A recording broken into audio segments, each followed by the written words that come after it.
Marvel Tokon just had its huge debut at EVO 2025. Some of your favorite content creators have uploaded their experience in the game, and Twitter has been full of an influx of information to take in. As someone who was unfortunately unable to visit Las Vegas for the event this year, I know how confusing things still may be when it comes to Tokon and some specific game mechanics even after the beginner guide. So I thought it would be good to just take a step back and sort of describe some of the highlight points of the game and just explain some of the things that I noticed about Marvel Tokon. Before the video starts super quick, I'm not gonna waste your time. I am raising money for a new VTuber camera, so if you could check out the link in the description to help out, that would be godlike. But with that being said, let's talk about one of the most controversial topics about Tokon first.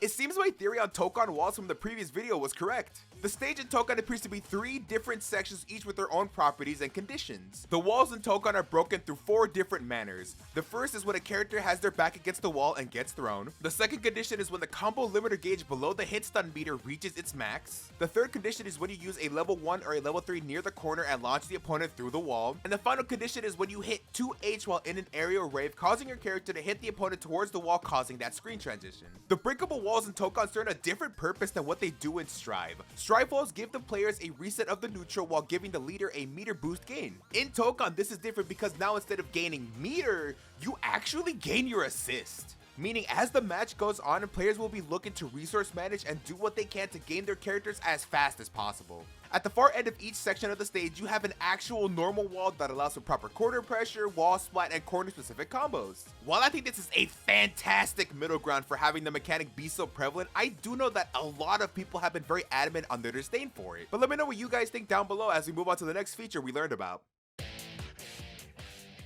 Marvel Tokon does actually have a combo limiter mechanic. Similar to the anti-infinite system found in something like Skullgirls or Invincible Versus, after a certain amount of hits in a combo, the meter will go full red and the opponent will gain a sharp red effect and will fall to the ground. However, there is a way to kind of traverse around issues like the bar going up super fast using assists. When you call your assist in Tokon during a combo, the limiter meter actually goes down a significant amount, allowing you to keep the combo going for a bit longer, so you have to get a little creative to get some optimal damage in.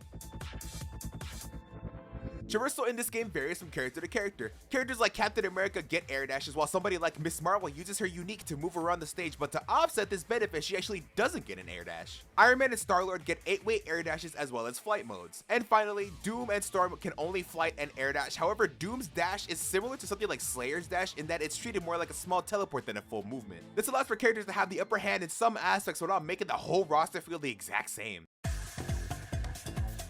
This one's a bit of a quicker segment, but it's important knowing how the match progresses as you go through the rounds. When the round ends, you stay on the last stage you were on or transition to, and both players gain an assist to use into the round. Just because you slam into the corner of a wall in Tokon doesn't mean your combo is actually done. When you see this wall animation, you aren't done and can still hit your opponent until the limiter is filled. If it's easier for you to think about it, the slam can be seen as almost like a stabilizer, and when it happens, it means you have some time to think about what to do next in your combo or what to do after.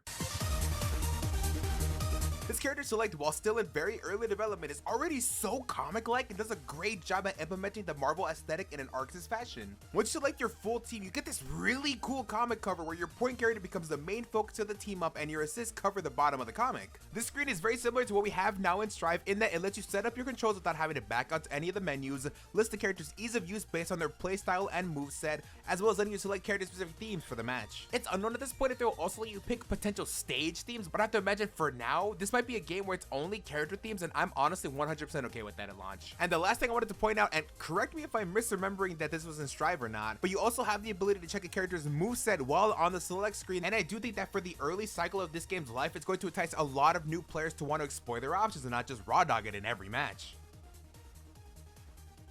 While yes, it's no surprise that this game does indeed have active tag and that it is a pretty crucial part of the game if you want to change the pace of a match in your favor, most of us assumed that it would be similar to Riot's 2xKO in that if an assist was called no matter when, you were able to switch to that character to perform any mix or combo extension that you wanted. However, I guess since this is everyone's first time playing and Arxis really wanted as much feedback as possible in a short amount of time, they decided to make it so that a character can only be tagged in after completing their initial action and then hitting a pose. The timing for this tag is honestly really tight, and in some instances, you may end up accidentally calling another assist or doing the wrong thing as you mash the button to tag a character out. I do hope that this is something that Arxis is taking notes for the community on, but this is such an early build of the game that I do think we shouldn't worry too much, but keep an eye out just for sure.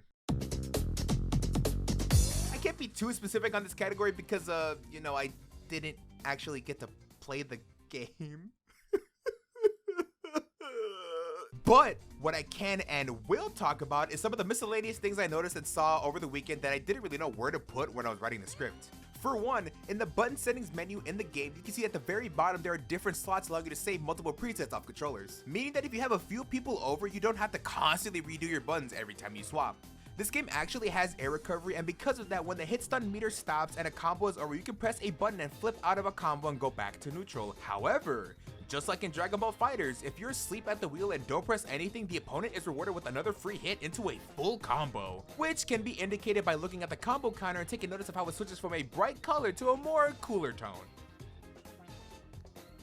This game does have a white life bar mechanic. When you gain a new character during a match, your health goes up a bit, and this is what that white life is. As you block and play neutral, you will notice that that bar ever so slightly begins to regenerate, but be careful, as if you play it way too safe, you're sure to end up getting hit and losing all of that life that you just gained.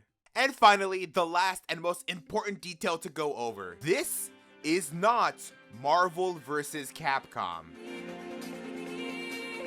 A problem that I see a lot of people having online is the notion that this game sucks and will forever suck because it plays nothing like Marvel vs. Capcom. Well, I'm sorry to say this, but the sooner you stop seeing this game as another MVC, the sooner you will start to see how much fun this game can be and how much potential is under the hood. Marvel Tokon is on my radar as a huge game in 2026, and I will continue to show my support all the way till launch. So if you want all the Marvel Tokon news, be sure to like and subscribe so you'll never miss any news that I can cover. But either way, this has been Zeno, your residential time god, signing off.